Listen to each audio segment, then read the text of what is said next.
오늘 말씀은 신명기 13장입니다. 제가 두 구절로 한 구절씩 나눠서 읽어보겠습니다. 신명기 13장입니다.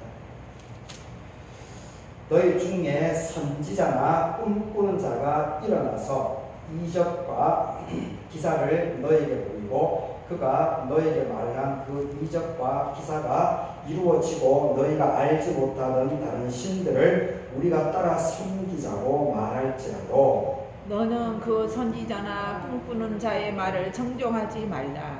이는 너희의 하나님 여호와께서 너희가 마음을 다하고 뜻을 다하여 너희의 하나님 여호와를 사랑하는 여부를 알려 하사 너희를 시험하심이니라. 너희는 너희의 하나님 여호와를 따르고 그를 경배하며 그의 명령을 지키고 그의 목소리를 청종하며 그를 섬기며 그를 의지하며 그런 선지자나 꿈꾸는 자는 죽이라. 이는 그가 너희를 애굽 땅에 인도하여 내시고 종되었던 집에서 속량하신 너희의 하나님 여호와를 배반하게 하려 하며 너희의 하나님 여호와께서 너에게 행하라 명령하신 도에서 너를 꿰어내려고 말하였습니다. 너는 이같이 하여 너희 중에서 악을 제할지니라. 내 어머니의 아들 곧 내 형제나 내 자녀나 내 품의 아내나 너와 생명을 함께하는 친구가 가만히 너를 위하여 이르기를 너와 내 조상들이 알지 못하던 다른 신들 곧 내 사방을 둘러싸고 있는 민족 혹 너에게 가깝든지 너에게서 멀든지 땅 이 끝에서 저 끝까지에 있는 민족의 신들을 우리가 가서 섬기자 할지라도 너는 그를 따르지 말며 듣지 말며 긍휼히 여기지 말며 애석히 여기지 말며 덮어 숨기지 말고 너는 용서 없이 그를 죽이되 죽일 때에 네가 먼저 그에게 손을 대고 후에 무백성이 손을 대라. 그는 애굽 땅 종되었던 집에서 너를 인도하여 내신 내 하나님 여호와에게서 너를 꿰어 떠나려 하려 한 자이니 너는 돌로 쳐 죽이라. 그리하면 온 이스라엘이 듣고 두려워하여 이같이 악을 다시는 너희 중에서 행하지 못하리라. 내 하나님 여호와께서 내게 주어 거주하게 하시는 한 성읍에 대하여 내게 소문이 들리기를 너희 가운데서 어떤 불량배가 일어나서 그 성읍 주민을 유혹하여 이르기를 너희가 알지 못하던 다른 신들을 우리가 가서 섬기자 한다 하거늘 너는 자세히 묻고 살펴보아서 이런 가증한 일이 너희 가운데 있다는 것이 확실한 사실로 드러나게 되면 너는 마땅히 그 성읍 주민을 칼날로 죽이고 그 성읍과 그 가운데에 거주하는 모든 것과 그 가축을 칼날로 진멸하고 또 그 속에서 빼앗아 차지한 물건을 다 자리에 모아놓고 성읍과 탈취한 전부를 불살라서 내 하나님 여호와께 드릴지니 그 성읍은 영구히 폐허가 되어서 다시는 건축되지 아니할 것이다. 너는 이 진멸할 물건을 조금도 내 손에서 대지 말라. 그리하면 여호와께서 그의 진노를 그치시고 너를 긍휼히 여기시고 자비를 더해서 내 조상들에게 맹세하신 같이 너를 번성하게 할 것이다. 너가 만일 내 하나님 여호와의 말씀을 듣고 오늘 내가 너에게 명하는 그 모든 명령을 지켜서 내 하나님 여호와의 목전에서 정직하게 행하면 이같이 축복을 받게 되리라. 아멘. 오늘 신명기 13장 말씀으로 무엇이 내 마음의 중심입니까? 무엇이 내 마음의 중심입니까? 이런 정도로 말씀을 생각해 보도록 하겠습니다. 오늘 성령 강림절 이후 8번째 주 수요일입니다. 7월 22일 수요일입니다. 오늘 예배 참석하신 신한준 목사님, 이문도 목사님, 이경순 사모님의 하나님의 은혜가 함께하기를 바라겠습니다. 이 신명기 13장 이거는 참 읽기가 참 거북합니다. 읽기가 참 거북하고 그리고 해석하고 적용하는 것이 그냥 이 문자 그대로 해석 적용하면 큰일이 납니다.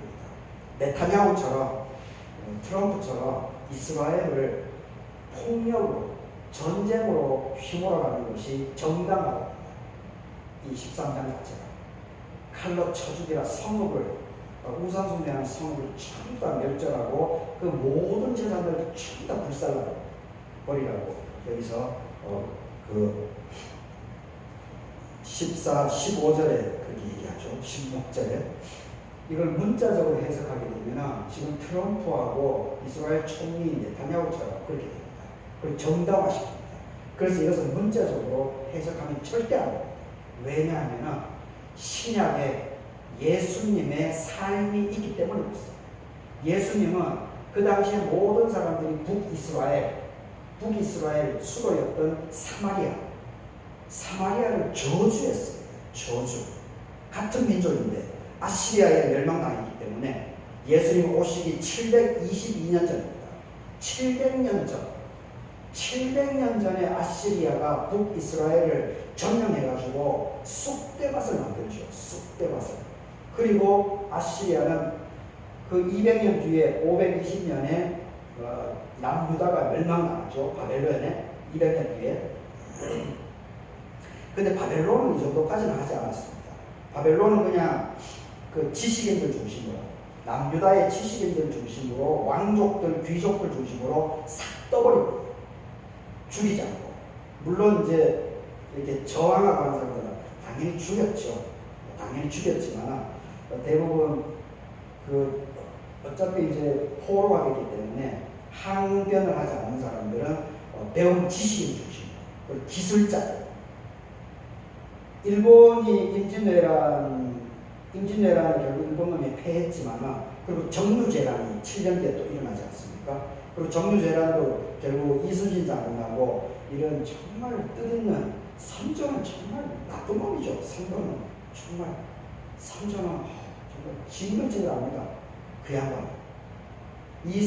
그런 이순신을 전쟁의 지휘관으로 일본놈하고 싸우고 있는 그래서 성과를 계속해도 한 번도 지지 않은 그 이순신을 현장에서 싸우고 있는 최고 장군을 서울로 압송하지 않습니까? 그러면서 죽이려고 막 이를 바닥바닥 깔아가지고 고문하고 전부 다 그 경복궁에 있었던 한양에 있었던 또 귀족 권력들 큰놈들입니다.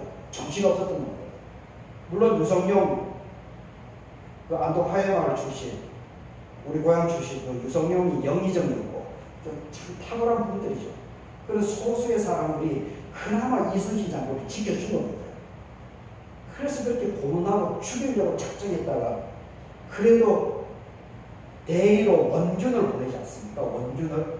그런데 7천년 해전에서 이순신 장군은 그렇게 백전백승을 해서 거북선을 복원시키고 그리고 군기가 해군 이것을 강력하게 만들어 놓지 않았습니까? 그런데 이 원균이라고 하는 놈이 귀족의 아들입니다. 원균이. 이순신의 집안은 그렇게 빵빵하지 않습니다. 그러니까 이순신을 함부로 대하죠. 나쁜 놈 새끼입니다. 국가 정책을 모르는 놈입니다. 그냥 권력에 막 빌붙어가지고 나라 판 전체 국제정세가 그 정도면은 임금이면은 국제정세도 알고 이렇게 해가지고 인재를 정확하게 쓸 줄 알아야죠. 그게 능력인데 선조는 정말 그래서 원균을 보냈는데 원균이 어떻게 합니까? 7청년 대전에서 남해에서 초토화됩니다. 이순신이 그렇게 만들어놨던 거북선, 파묵선 그리고 수병들 엄청나게 죽습니다. 엄청나게. 그러니까 겨우 거북선 12척이 나옵니다. 12척. 그러니까 선조가 이순신을 차마 못 죽인 거죠. 그래서 고문을 그렇게 한 이순신 장군을 회복도 안 시켜줍니다. 최고 장군으로 복귀시키지 않습니다. 그냥 백의종으로 하나의 군인으로 그냥 이순신이 갑니다. 그래서 서울에서 내려오면서 또 어떤 일이 겪습니까? 이 일본놈 이놈 새끼들이 아산을 지내올 때 이순신 장군이 어머님이 거기 계셨습니다. 일본놈 이게 아주 이 날렵하게 훈련받는 특수요원이죠. 특수요원을 이순신 장군 어머님을 죽이는데 파견하죠. 그래서 이순신 장군 어머님이 돌아가십니다. 그 소식을 이순신이 듣습니다. 아들이. 자, 그 마음이 어떻겠습니까? 짱짱했던 어머님이 그 일본범이 손에서 죽어버립니다. 그리고 자기가 사랑했던 그 아들도 한 명. 첫째는 이순신 장군하고 같이 현장에서 해군으로 싸웠지만 막둥이가 그 어머님하고 같이 생활하고 있어요.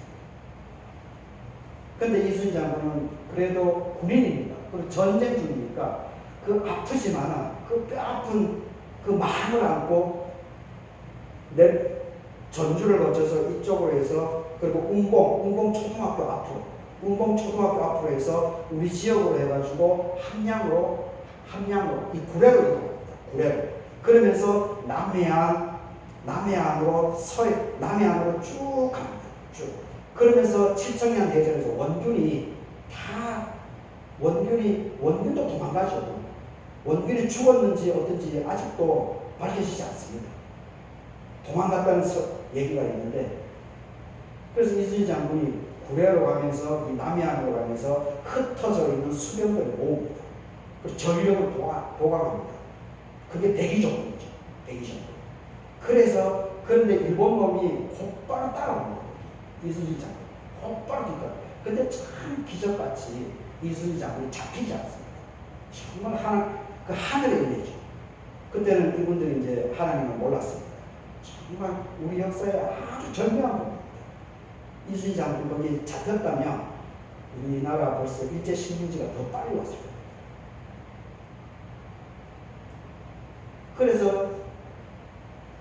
그래서 12척의 거북선이 있는 것을 이순신 장군이 확인하지 않습니까? 그러면서 선조에게 쓴 편지가 뭡니까?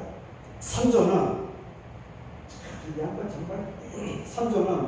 이순신에게 어떻게 얘기합니까? 거북선 12척밖에 없으니까 해군을 해체시켜라. 해체시키고 육군으로 가. 결합하라. 이렇게 합니다. 선조. 그런데 이순신 장군은 선조에게 어떻게 얘기합니까? 나에게 12척의 배가 있다. 나에게 12척의 배가 있다. 그러면서 선조 임금의 왕명을 거역합니다. 벌써 죽음을 당한 거죠. 임금의 명령을 거역한다는 것은 죽음입니다. 백의종군 할 때부터 죽음을 각오한 사람이 아니겠습니까? 그렇게 성과를 내고 한 번도 지지 않았는데 한양으로 현장에 일본놈이 물러가지도 않은 그 현장을 장군을 불러가지고 그렇게 매진 고문을 했는데 결국 그래서 그 이후에 12척의 배로 그 유명한 울돌목 전투 명량해전 성공을 시켜야 되지 않습니까? 그 지형을 위해서. 그러니까 이제 초반에 이게 그 신명기 13장이 그 읽기가 참 거북합니다. 그러니까 제가 이제 성읍에 대한 이 부분을 얘기하다가 지금 여기까지 와버렸었는데, 이게 문자적으로 해석하게 되면 이게 지금 네타냐후하고 트럼프 행위가 정당화입니다. 그거는 잘못된 해석입니다. 사마리아 같은 경우가 예수님 이전 700년 전의 사건. 그런데 700년이 지나도 이스라엘 양반들의 이 생각이 바꿔지지 않았어요. 700년이 지나고 700년이. 그러니까 이 사람의 인간의 생각이라고 하는 것이 왜곡된 생각이 한번 들어가게 되면 북한은 빨갱이야, 북한은 적이야. 이게 지금 70년 동안 그렇게 배운 것이 아니겠습니까? 그런데 그나마 이제 김대중, 그리고 노무현, 그리고 문재인, 그리고 이재명, 요 4명의 대통령이 그나마 이 적으로 규정하지 않습니다. 적으로 대하지 않습니다. 그나마. 그런데 여전히 북한을 적으로 일반적으로 생각합니다. 그러니까 예수님의 삶이 있었기 때문에 사마리아를 적대시하지 않고 오히려 사마리아인을 대우해주고 존중해주고 한 예수님의 삶의 모습이 있기 때문에 이 오늘 신명기 13장의 성읍을 초토하라, 다 죽여버려라, 이러한 것들을 제대로 해석하고 적용을 해야 됩니다. 문자에 빠지면 안 된다. 그래서 성경을 이런 것들이 사회학적인 해석이다라고 신학자들이 얘기를 하고 있습니다. 이게 반드시 필요합니다. 반드시 그렇게 해야 됩니다. 문자주의에 절대 빠지면 안 됩니다. 하여튼 오늘 이 초반부터 이게 아주 우리가 잘 읽고 해석을 해야 됩니다. 거짓 예언자, 가족의 유혹에 대한 것, 우상 숭배하는 성읍에 대한 엄중한 처벌, 이것이 기록되어져 있습니다. 이 문자적으로 적용하게 되면 이게 큰 오류가 일어나게 됩니다. 그래서 한번 1절부터 한번 살펴보도록 하겠습니다. 1절에서 이 5절까지 1절에서 이 5절까지는 거짓 선지자하고 꿈꾸는 자, 거짓 선지자하고 꿈을 꾸는 자, 이 사람들을 경계를 해야 됩니다. 경계를 해야 됩니다. 이렇게 얘기합니다.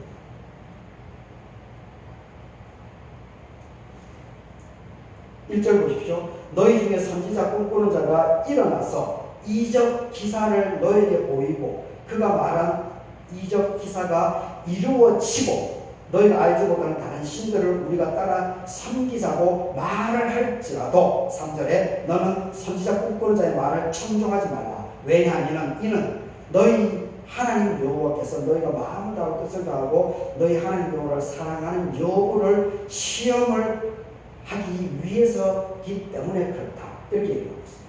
그러니까 거짓 선지자나 꿈꾸는 자가 기사와 이적, 기적, 그 사람들도 이단들도 기적과 이 기적이 일어난다는 겁니다. 기적이 일어난다는 겁니다.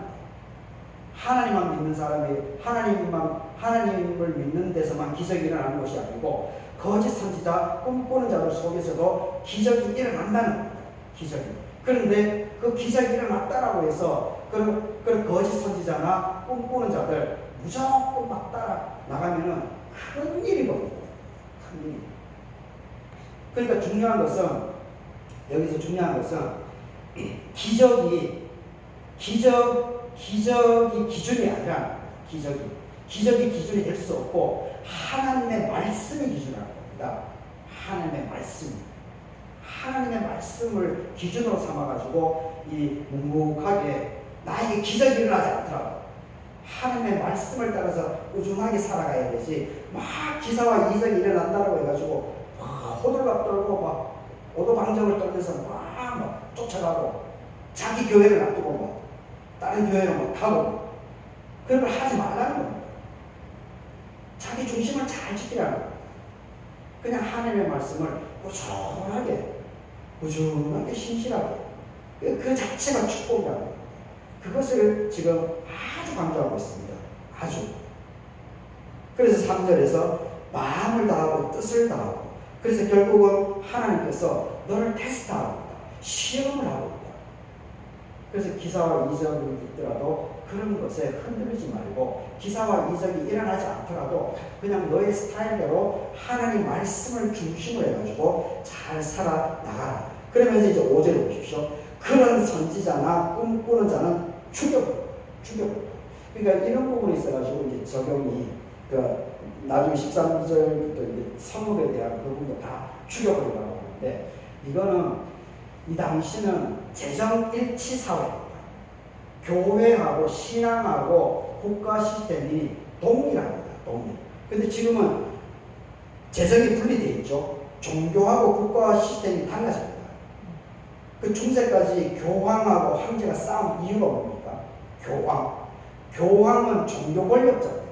종교 권력 최 우선이죠. 그런데 황제라고 하는 것은 뭡니까? 국가 시스템의 왕입니다.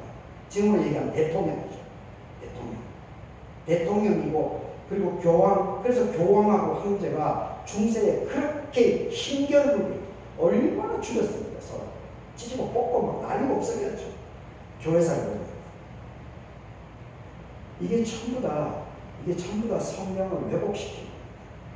그러니까 중세에 그 루터라든지 지근교라든지 이런 사람들이 종교개혁을 한 것이 아니겠습니까? 좀 합리적으로 하나님의 말씀에 따라서 해야지. 왜 그럽니까? 그 선지자나 꿈꾸는 자를 다 죽이라라고 하는 것을 우리가 상당히 비평적으로 해석할 줄 알아야 돼요. 문자적으로 해석하지 말고. 이것은 하나님 말씀 중심으로 살아나가는 것을 강조하기 위함으로 이제는 해석해야 돼요. 문자적으로 따르면 안 되고. 그렇다고 지금 죽여보십시오. 곧바로 현실법에 적용돼서 다 처벌받습니다. 그리고 이 6절부터 11절까지도 참 중요한 부분인데, 가장 가까운 사람을 통해서 사탄이 역사한다. 가장 가까운 사람. 그래서 여기는 아주 리얼합니다. 아주 리얼합니다. 6절. 한번 보십시오. 6절에. 가장 가까운 사람을 통해서 사탄의 권세가 역사합니다. 유혹은, 우상숭배의 유혹이 바로 그쪽을 통해서 들어온다. 6절 보십시오. 내 어머니의 아들, 곧 형제, 자녀, 품의 아내, 너와 생명을 함께하는 친구가 가만히 너를 빼앗아 이르기를 나와 내 조상들이 알지 못하는 다른 신들, 이것을 섬기자라고 이렇게 유혹을 합니다. 가장 가까워. 같이 잠자리를 하는 아내, 남편, 그리고 아이들, 그리고 부모, 이 가장 가까운 데서 이 유혹이 일어난다는 겁니다. 이 부분. 그래서 여기도 아주 엄청난 얘기를 하죠. 엄청난 얘기를 합니다. 9절에 보게 되면 그를 죽여라. 죽일 때에 너가 먼저 손을 대라. 여기서 너는 모세지. 그러니까 지도자가 먼저 하는 겁니다. 그 가데스 바네아 사건이 아니고 그 음란의 부분이 그 모압을 통과할 때 그 모압 왕이 심리전을 펼치죠. 심리전. 그래서 그쪽 이방 문화, 그 동방 문화에서 뭐가 있는가 하면 이 창녀가 있는데, 이 창녀는 일반 창녀하고 좀 다릅니다. 지금 시스템에 창녀라고 하는 개념도 지금 쓰면 안 될 것 같은데, 이 고대 근동에는 종교제의 자체가, 제가 그때 할 때 좀 언급했는데, 종교제의 자체가 마지막 클라이막스에는 옷을 벗고 거기 막 옷을 벗고 마음대로 거기에 빠집니다. 그래서 거기서 자유롭게 남녀 관계가 이루어지고, 그것이 고대 종교의 일반적인 패턴입니다. 그러니까 모압의 그 양반이 심리적으로, 힘으로는 괜히 역부족이니까 심리적으로 그 종교제의에 귀속되어 있던 여인들을 이 이스라엘 남자들에게 보내게 되는 거죠. 그래서 거기 이 사람 이스라엘 남자들이 빠져들지 않습니까? 그런데 이 아론의 아들이 제사장, 아론의 아들이 그 현장을 들어가서 그 남녀 두 사람을 창을 찍어서 죽여버리죠. 비나스인가 할 때 죽여버리죠. 그래서 이 비나스인지 이 양반이 우뚝 서게 되죠. 인정을 받게 됩니다. 그러면서 성경에 하나님께서 이스라엘의 죄의 악을, 그 죽음으로 말미암아서 죄의 악을 이월시켰다라고 성경에 기록되어져 있습니다. 이게 그러니까 여기서 너가 먼저 그에게 손을 대라. 지도자인 모세에게 먼저 얘기를 합니다. 너가 감당을 해야 된다. 이것이 이제 신정국가 제장일제사회이기 때문에 이런 현상이 벌어지는 겁니다. 지도자가. 그럼 지금 사회도 그렇죠. 대통령이 책임져야 됩니다. 대통령. 그래야 그 밑에 공무원이나 이런 사람들이 하게 되어 있습니다. 지금 이재명 대통령이 제가 볼 때 잘하는 점이 바로 그겁니다. 내가 책임질 테니까 공무원들 그냥 해. 자신있게 해. 모든 것을 내가 책임질 테니까. 그렇게 하고 있는 게 아니겠습니까? 근데 윤석열은 자기가 책임진 게 뭡니까? 도대체? 일만 김거리 말만 들어가지고 일만 만들어 놓고 지금도 내란 부분에서 재판이 계속되고 있는데 자기 책임을 계속 회피하죠. 그런 사람을 지도자로 우리가 보고 나서 3년 동안 그래서 탄핵돼서 참 감사한 일이지만 너가 먼저 모세가 너가 지도자가 먼저 책임을 지라. 그리고 나서 일반인들에게 하게끔 해야 된다. 이렇게 얘기합니다. 이 정신은 그대로 이어야 돼요. 이 정신은. 그런데 현실적으로 사람을 죽이고 하는 것들은 제보를 해요. 다시 재해석. 그 부분에 대해서. 그래서 우리가 성경을 읽고 해석할 때 잘 해야 돼요. 무조건 성경에 쓰여져 있으니까 아멘 이렇게 하면 안 됩니다. 예수님의 삶이 기준점이에요. 예수님의 삶. 사랑, 샬롬, 평화, 함께 더불어. 이것이 기준점이에요. 그러지 않고 구약의 이 폭력적인 이런 부분들은 철저하게 그 신약의 예수님의 삶에 다시 걸러져야 됩니다. 그러지 않고 곧바로 문자적으로 해석하게 되면 이 네타냐후하고 트럼프처럼 이렇게 됩니다. 그리고 우리나라 태극기 부대와 같이 이렇게 됩니다. 이거 아주 위험합니다. 생명을 완전히 짓밟는 겁니다. 이데올로기화되어 있습니다. 이 부분 우리가 아주 조심해야 됩니다. 그래서 하여튼 이 6절에서 11절까지 1절에서 5절은 거짓 선지자, 꿈꾸는 자, 이 사람을 통해서 기적과 이사가 일어나더라도 그것을 신뢰하면 안 된다. 기적이 중심이 되는 것이 아니고 하나님의 말씀이 기적이 일어나지 않더라도 하나님의 말씀을 중심으로 해서 변함없이 신실하게 자기 현장을 자기가 자기 믿음을 지켜나가야 된다. 아주 중요한 겁니다. 그리고 6절 11절까지는 가장 가까운 사람을 통해서 우상 숭배, 이 사탄의 권력, 이것이 틈을 탄다. 그래서 이 예수님께서 어떻게 얘기합니까? 마태복음 10장에 나와 있죠. 아버지나 어머니를 나보다 더 사랑하는 사람, 아버지와 부모를 나보다 더 사랑하지 말라고 합니다. 이것은 부모를 무시하라는 얘기가 아닙니다. 부모를. 그러니까 이 6절에서 11절도 가족을 무시하라 이 얘기가 아닙니다. 중요한 것은 뭐냐면 중요한 것은 우선순위예요. 하나님이 먼저라. 하나님.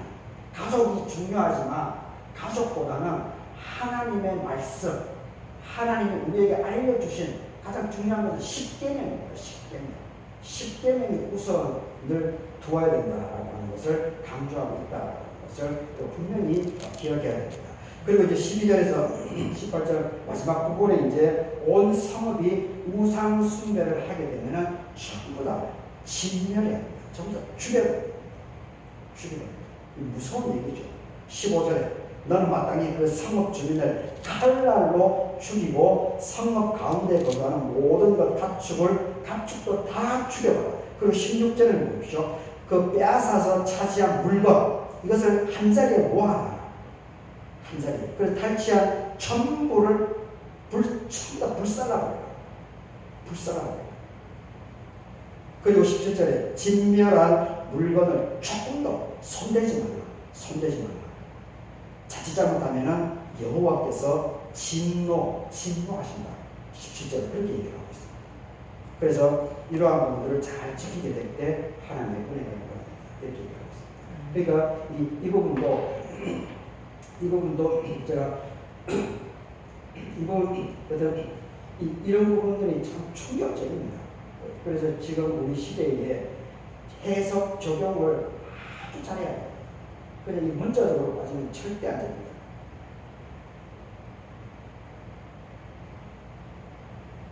예수님이 사마리아인을 죽이지 않았기 때문에 그렇습니다. 그리고 가늠한 여인을 돌로 쳐 죽이지 않았습니다. 오히려 보호해줬습니다.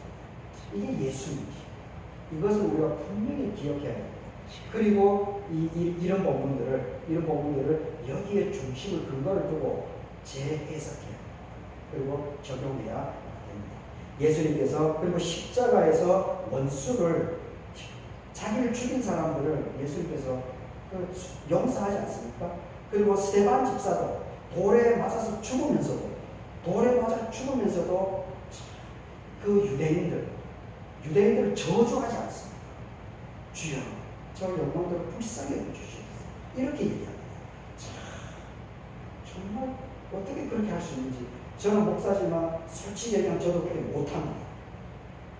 그래서 손양원 목사님 같은 분이 정말 대단한 거죠.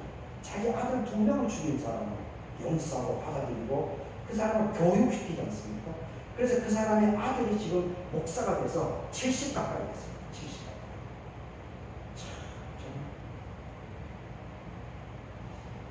신약의 교회는 사람을 죽이는 공동체가 아닙니다. 사람을 살리는 공동체. 그래서 이런 것들을 제서를 잘 해야 될 줄 믿습니다. 결론적으로 어쨌든 거듭적으로 말씀드리면 1절에서 5절 거짓 선지자 꿈꾸는 자를 경계하라. 기사와 이적 자체에 빠지면 안 됩니다. 기사와 이적이. 교회에는 기사와 이적이 일어납니다. 하나님 안에서 일어납니다. 하지만 거짓 선지자들에게서도 그것이 일어납니다. 그렇다고 해서 거기에 오도방정으로 자기 중심을 구체적인 얘기는 안 하겠지만 초반에 우리 교회 한 여인이 올려오겠죠. 여튼 우리가 어떤 누가 오더라도 잘 선별해야 됩니다. 우리 교회가 숫자가 적기 때문에 그 유혹에 쉽게 넘어갈 수 있습니다. 저 역시도 그렇습니다. 그래서 새로 오는 사람들, 검증이 되지 않는 사람을 쉽게 받아들이면 안 됩니다. 숫자가 적더라고요.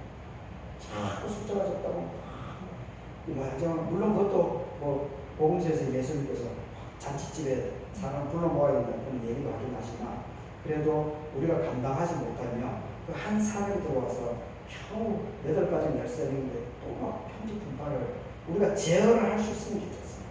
제어를. 근데 한 사람이 와가지고 휘어져. 그래서 우리가 어떤 이 거짓 선지자 기사와 이적이 막 기도해가지고 막 뭘 받다라고 이런 사람들 경계해야 됩니다. 그런 사람들이 말을 쉽게 믿으면 안 됩니다. 그리고 거기에 혹해서 빨려 들어가면 안 됩니다. 그것보다 더 중요한 것이 성경입니다. 이 성경.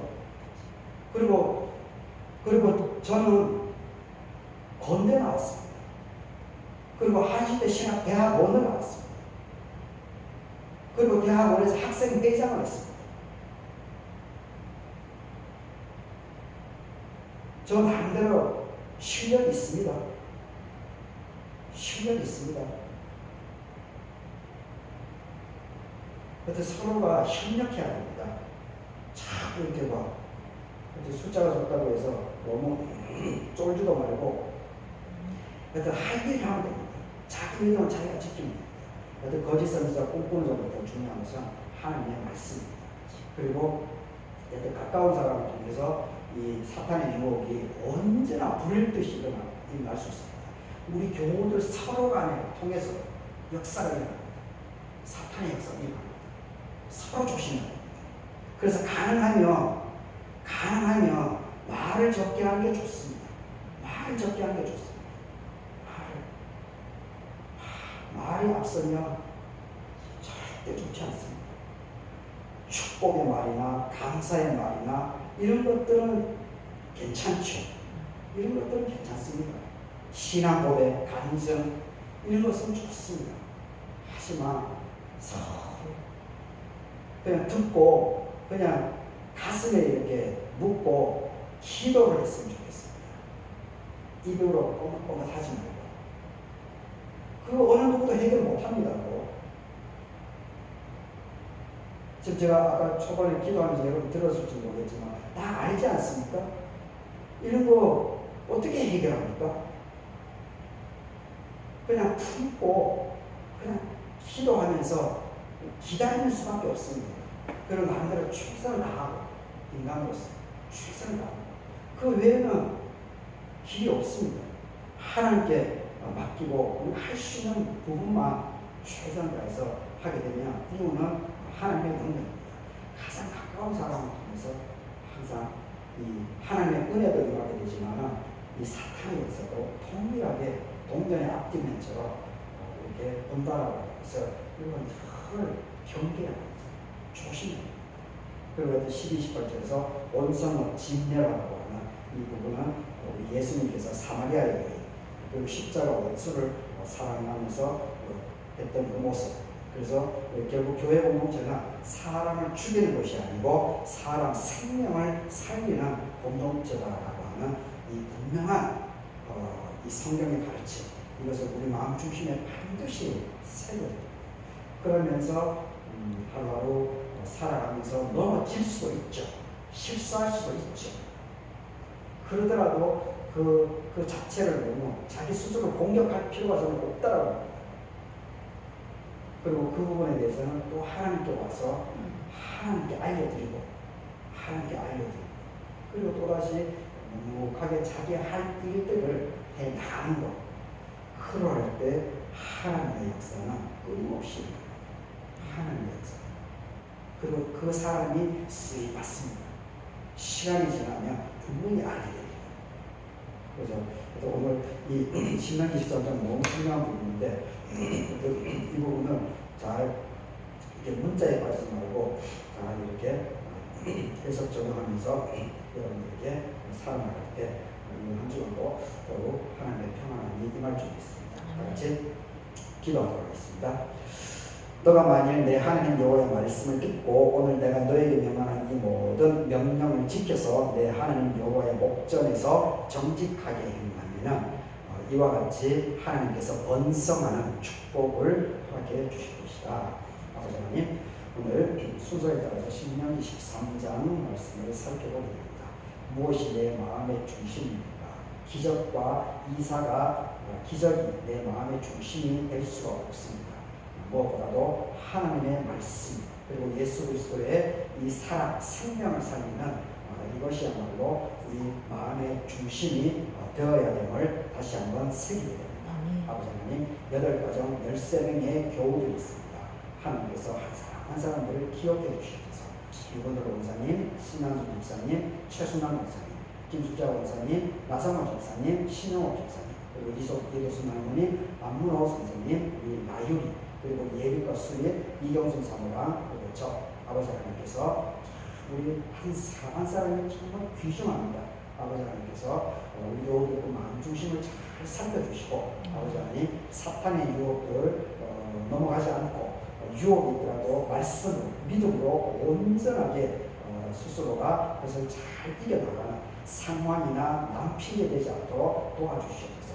그리고 올해 98년을 맞이하는 이 아양면의 장작교회입니다. 숫자는 적지만 장작교회로서 이 자부심을 우리 스스로가 잘 간직할 수 있도록 도와주시옵소서. 그래서 어떻게 해서든지 협력해서 우리 교회를 일구어 나가고 그리고 숫자는 적지만 우리 후손들에게 이 교회 믿음을 잘 물려줄 수 있는 주에 대한 우리 교우들 자녀손들의 삶이 될 수 있도록 책임져 주시고 축복해 주시옵기를 간구드립니다. 감사하고 예수님 이름으로 기도드립니다. 아멘. 하늘이신 우리 아버지여, 이름이 거룩히 받으시며 나라의 임하옵시며 뜻이 하늘에서 이루어지듯이 땅에서 이루어지이다. 오늘날 우리 일용할 양식을 주시고 우리가 우리에게 죄 지은 자를 사하여 준 것 같이 우리 죄를 사하여 주시고 우리를 시험에 들게 하지 마시며 다만 악에서 구하옵소서. 대기 나라와 원수와 영광이 아버지께 영원히 싸움나이다. 아멘.